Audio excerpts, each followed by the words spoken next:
The Haitian Revolution occurred from 1791 to 1804.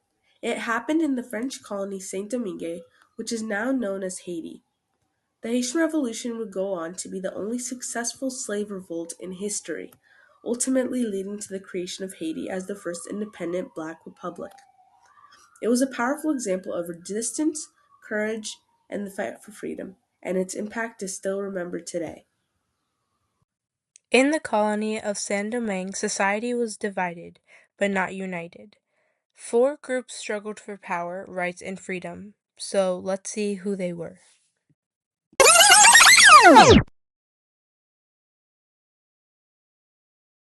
The white planters were part of roughly 40,000 white residents in Haiti. They had no interest in revolting against slavery. In fact, quite the opposite. The plantation system was the source of their wealth and power, so they had every reason to defend it and nothing to gain from dismantling it. The Petits Blancs were also a part of the 40,000 white people in Haiti.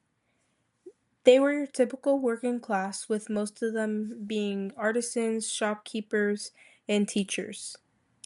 While they did participate in the revolution, their fight was not to abolish slavery from French colonial rule, but rather to fight for their own inclusion within the government of Haiti because they did not have much.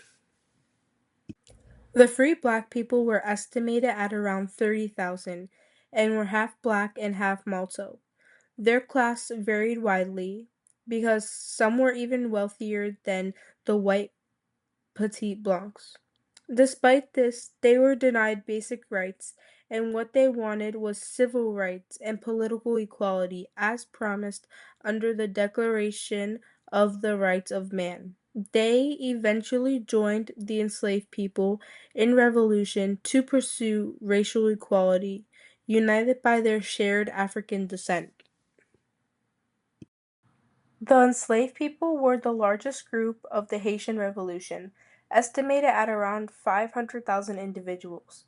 All of African descent, they held the lowest possible social and economical status. Forced into brutal plantation labor, they grew sugar, coffee, indigo, and cotton for French colonial profit. Among them were runaway slaves, known as Maroons, who had already escaped the plantation and formed their own free communities in the mountains. These two groups together were the core of the revolution, revolting the most out of any other group.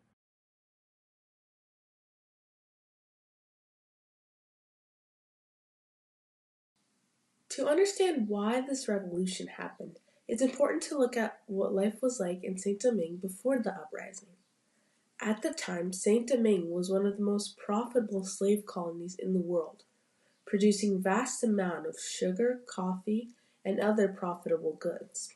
However, it also had one of the most brutal slave systems in the world. By the 19th century, enslaved people made up around 90% of the population, and most of them were African born. Life on plantations was extremely harsh, and many enslaved people died to the terrible conditions. They couldn't defend themselves or fight back, as one of the laws in the Code Noir states: "The slave who has struck his master, his mistress, or the husband of his mistress, or their children shall be punished by death." This meant that if a slave attacked their enslavers, they could be executed. Since society in Saint-Domingue was divided into four main groups, each of these groups faced their own frustrations. The white planters wanted more independence from France. The Petits Blancs demanded social equality with the elites. Free people of color fought for full citizenship and equal rights. Most importantly, the enslaved people wanted to end slavery altogether. This tension between the groups created a very unstable society. In 1791, the French National Assembly granted full citizenship to some people of color, but only to people under very specific conditions, such as they had to be born of free parents. This decision angered many Petit Blancs, leading to violent conflicts between them and free people of color. These conflicts made the situation even more chaotic. All of these factors combined led to a massive uprising. Enslaved people and those of mixed race began to rise up against their oppressors in 1791. One of the most important leaders of this revolt was Toussaint Louverture. Louverture organized the formerly enslaved people into a disciplined and effective army, capable of fighting against French troops and other opposing forces. He created a constitution in 1801 that stated, "There cannot exist slaves on this territory. Servitude is therein forever abolished. All men are born, live, and die free and French." This established a new rule. Slavery was abolished and freedom was declared for all people in Saint Domingue. August 21st, 1791, the enslaved people reached a full-on rebellion that lasted until 1792. This rebellion also controlled a third of the island, and after some time, the enslaved people defeated the French, Spanish, and British forces. The final battle was the famous Battle of Vertières, and it was fought on November 18th, 1803, where Dessalines defeated the French, which is considered a big deal because they were fighting against French colonial rule that ultimately controlled them. Formerly enslaved, Toussaint Louverture was a prominent military leader during the Haitian Revolution and was recognized as a French general and constructed a very powerful military.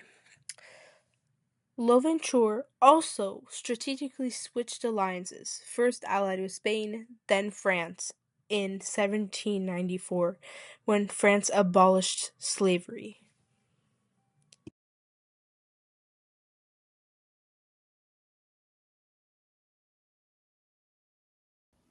Following the alliance with France in 1794, Haiti's military leader at the time, Toussaint Louverture, had himself named Governor-General for life. Between that point and 1801, he had put the peasants back to work under military rule.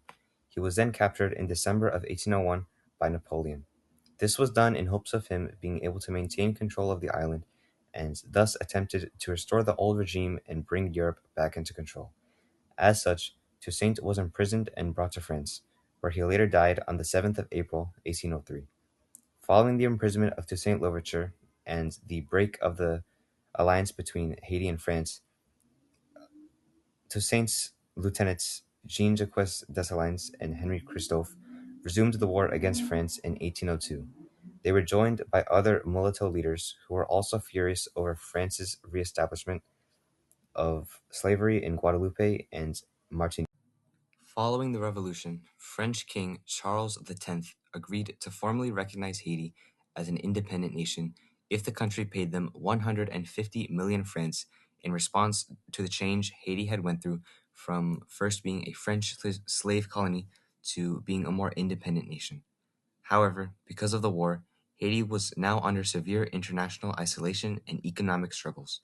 In 1838, France had reduced the debt from 150 million francs to 90 million francs, with the final payment being made 150 years after Haiti's independence in 1947.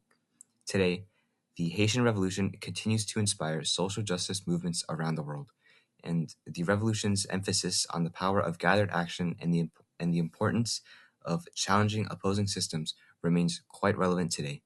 These long term effects contribute to modern problems like poverty, political instability, and also gang violence. As a result, many Haitians struggle with limited access to food, healthcare, education, and safety, even though they continue to show resilience and push for change.